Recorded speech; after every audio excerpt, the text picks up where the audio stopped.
of hin daangessiin. Nama tokko akka waan ati filannoo jireenyaan biraan qabnetti fuuldura kee goranii karaa sitti cufuu barbaadu ta'a. Isa kana gara carraatti gara opportunity jijjiiruu dandeessa. Tarii luka isaanii jalatti carraa dhabuu dandeessa. Naannoo isaaniitti carraa dhabuu dandeessa. Gola isaaniitti carraa dhabuu dandeessa. Bukkee isaaniitti carraa dhabuu dandeessa. Garuu biyyi lafaa bal'oodha. Rakkoodhuma har'aa keessatti liqimsamtee yaada kee waan har'a keessa jirtu kanatti hiitee hin taa'in. Fageessii ilaali. Imagination kee bani, sammuu kee bani. Fageessii ilaali. Global understanding qabaadhu. Beekumsa waliigalaa, hubannoo waliigalaa addunyaalessa ta'e qabaadhu. Warra waldaa babbanatu tokkotu nagarrama. Aspiration isaanii positive intini mataa isaa qaba. Kaka'umsi isaanii international jedhanii banatu.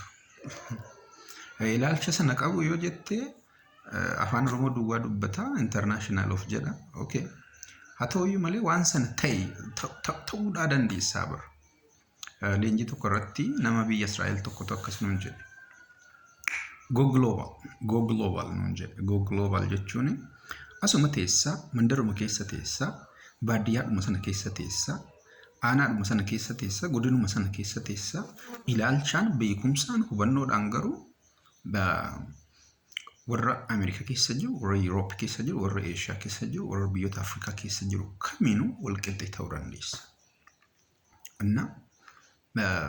Al tokko namoonni fuuldura kee goranii dhagaa yeroo fuuldura kee kaa'an, gufuu yeroo fuuldura kee kaa'an tarii ilaalcha kee bal'isuuf carraalee jireenyaa, opportunity jireenyaa fagoo jiru, bal'aa jiru akka biyyaatti, akka kontinentiitti, akka ardiitti, akka addunyaatti akka fageessitee guddistee yaaddu si gochuu danda'uu qaba. Gufuu namni fuuldura kee kaa'u sun, gufuu namni luka kee jala kaa'u akka hin darbine, akka hin tarkaanfanne godhu sun. Carraalee jireenyaa bal'inaan jiran infinite opportunities, unlimited opportunities. Isaan sana fageessitee bal'istee akkati yaadu si gochuudha qaba maleessa isa kanaan hudhamtee, isa kanaan cinqamtee, isa kanaan dhiphattee golatti, mandaratti, qeetti of deebisuudhaan qabdu jechaadha. Alright. Inni kun immoo maal gaafata? Sammuu banamaa gaafata. Open mindset, open mind. Sammuu banamaa, qalbii banamaa, laphee banamaa gaafata. Risoorsii qabaachuudhaa qabda waan taappiin gootu. Wantarra keessa keedhaa buruqu tokko. Macaafarraa maal jedhaa? Isa kan imaajinii godhaniiru waan ta'eef gamoo ijaaranii samii ga'uudhaaf, gamoo samii ga'u ijaaranii amma samiitti ba'uudhaaf imaajin godhaniiru waan ta'eef namootatu walii galee bar tokko gamoo samii ga'u ijaaruudhaaf walii gale. Perfectly aligned. Walii galan yaada tokko qabaatan, imagination tokko qabaatan ni ijaarradhan. Isa kana waaqni iyyuu sodaate. Kana ijaaruudhaaf walii galaniiru, imagine godhaniiru waan ta'eef collective imagination, collective will. Qalbii tokko they have literally created it. Almost akka ijaaranitti fudhatee waaqni iyyuu isaan sodaate. Maal jechuudha? Waan yaadan sana gochuu danda'u jedhee itti amanee jiranii jechuudha. So namooti xixiqqoon tokko lukuma isaanii jala qofatti fakkaata biyyi lafaaf jireenya. No. The world is so vast. Biyyi lafaa baay'ee bal'aadha. Biyyi lafaa baay'ee bal'aadha. Opportunity biyya lafarra jiru baay'ee bal'aadha. Okay? Namoota xixiqqoo akkasii kana irra darbitee waliin loliin holoo ittiin hin qabatiin. Okay? Waliin deemtee argumentiin barbaachifne keessa. Okay? Insane. Just expand your horizon. Dandeettii kee, argaa kee, ilaalcha kee bal'isi. Gararraa mataa isaaniirra gararraa dabarsi yaadi. Biyyi lafaa bal'aa dha'uuti. Macaafarraa isa tokkotu story just story natola bishaan qofforate bishaan baafate nan warri isa jibbanii amma dhufanii burqaa sana dura duucha ammas dhaqeen biraa qoffore ammas dhufanii dura duucha ammas san biraa qoffore ammas dura duucha. This is persistence, perseverance. Haga dhumaatti okay wanni har'a cufame abdii soqotachiisuu hin qabu. Darbii qoffore. Don't just give up on that. Try another opportunity. Explore another opportunity. Carraan biraa yaali. Balbalan biraa bani. Rukkuti balbalan bani. Right? Qulfiin biyya lafaa kanaa harkuma koo keessa jira. Karaa koo yoo darbee malee hin jiraatu jedhanii namoota yaadantu jira. Yoo ani ayyame malee, yoo ani permissionii kenne malee waan kana yaalu waan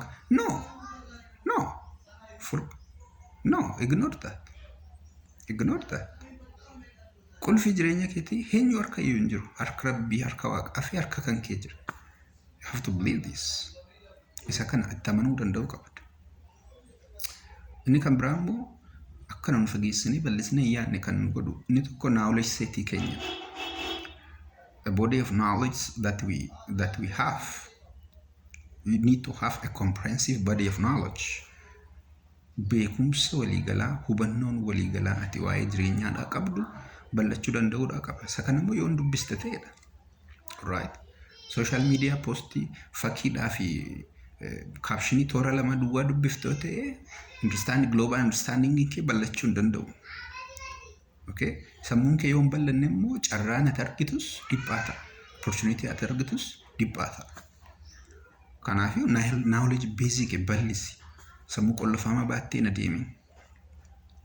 Bal'isi. Knowledge basic bal'isi.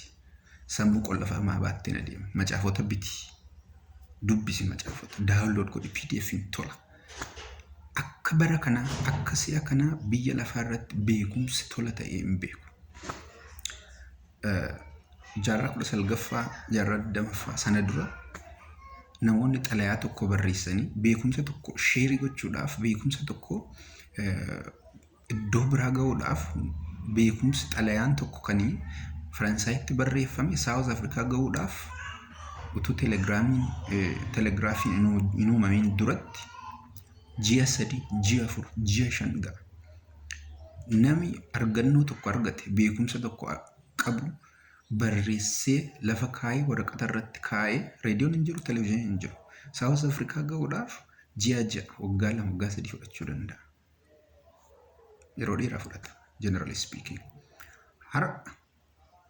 There has never been a time in history where knowledge is democratized as this. Beekumsi tola ta'e. Beekumsi tola ta'e. Tola ta'e jechuun immoo homaan hin kaffaltu jechaan attentionii kee kaffaluu qabda. Xiyyeeffannaa kee kaffaluu qabda. Yeroo kan keetti kennuu qabda. Wanti barbaachisu acquire gochuu qabda. Wanti tokko gaafa keessa kee galee qofa si fayyada. Amma nyaatuma akka fedhe nyaa'u, dhugaatii akka fedhe namatti tolu yoo keessa kee galee qofa si fayyada. Qoricha tokko yoo liqimsite qofa si fayyada. Yaada gurguddaa, barreeffama gurguddaa, beekumsa gurguddaa namoonni macaafaan barreessanii kaa'aniiru. Garuu meeqa dubbisteetta? Waa'ee beekumsi waliigalaatti waa'ee amantaa irratti qabdu maali? Waa'ee filosoofii irratti qabdu maali? Waa'ee fayyaa irratti ati qabdu maali? Waa'ee fayyaa sammuu irratti ati qabdu maali? Right? Waa'ee soorataa irratti, nutrition irratti beekumsi waliigalaatti qabdu maali? Namni tokko sammuusaa waan qulfii namni biraa wayii itti qollofee furtuu isaa fudhatee biraa badii wayii fakkaata. Keessa isaa dammaqinsiif kaka'umsi curiosity nama bukkee irra jiru barachuu, gaafachuu, dhaggeeffachuudhaaf no interested dal. Asif bakka akka dhuma biyya lafaarra ga'etti calluma deddeebi'a, calluma ba'a, calluma gala. Just look around yourself. Look around you. There are many experts. There are a large body of knowledge in speech, in writing. Knowledge basically bal'isi. Irra ejjetamu, irra tarkaanfatamu, kan si oolchu okay carraaqqiif tattaaffii ati gootedha. Beekumsi fuula namaa ibsiti jedha mucaa. Maal jechuudha? Wanti keessa kee galee okay keessa keetti dammaqiinsa uuma. Inni sun immoo akkati qaaniidhaan ija namaan ilaalisi godha. Nama taatee dhaabbatta. Yeroo si kenneera Waaqayyo, sammuu siif kenneera, riisorsiin tola jira. Har'a waa'ee eeriyaa kamirrattu, eeriyaa jireenya kamirrattu sekendii tokkotti DM gootee barreessitee nama tokko gaafachuu wajjin haasa'uu dandeessa. Across all social media platforms, all the experts in the world are within a reach of just a message. All the experts, the top experts in the world, in any area of life, gosaaf roga jireenyaa kamirratti akka har'aa beekumsi akkasa ta'e, beekumsi tola dhiyaatee beeku akka bara kana. Garuu wanta hordoftu,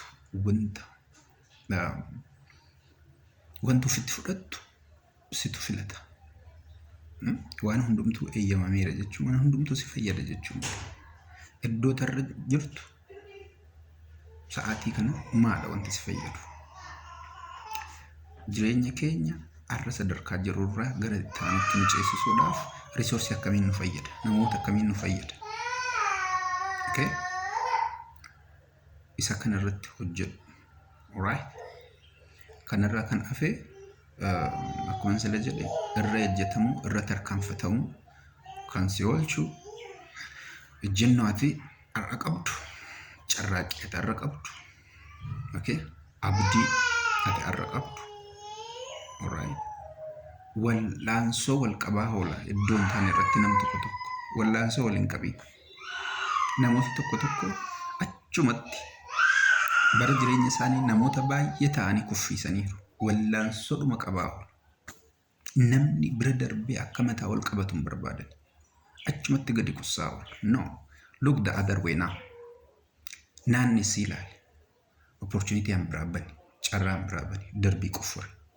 That's it. That's life. Life is full of possibilities. Namoota baay'ee boolcaanii ijoollee baay'ee yeroon argu just this is what I tell them. Hin boolca'iin bulchaa kee taraga fuula kee dhiqadhu. Look up. Dr. Miles Monroe akkas jedha. When I look down, I get depressed. When I look around, I get oppressed. When I look up, I get inspired. When I look up, I get uplifted.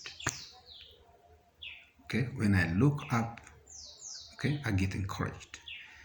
Kanaafiyyuu ol ilaali. Carraalee gararraa kee jiran ilaali. Chaalenjii sana gararraa carraa jiru ilaali. Warra sirratti qabsaa'u, sirratti gurmaa'u gararraa carraa jiru ilaali. Qulfii jireenya keetii harka nama kamiiyyuu hin jiru. Qulfiin jireenya keetii harka kee jira. Create those opportunities. Get out. Open your eyes and see possibilities. That is my message. Kai ati warra du'an keessaa kai jedhu. Kai dammaqi. Naanne suuraa kee ilaali. Bitaa mirgaa ilaali. Ol ilaali. Kara booddee ilaali. Carraalee baay'ee jira. Jireenyatti jirta amma ta'etti. Hinduune amma ta'etti abdii qabda. You can create opportunities. You can create possibilities. So, har'a waa'ee kanaan haasa'ee guyyaa itti aanu waa'ee teknoolojii, waa'ee biraa haasa'uu hin danda'a. So, peejii kiyyaa follow godhaa. YouTube irratti warra argattan subscribe godhaa.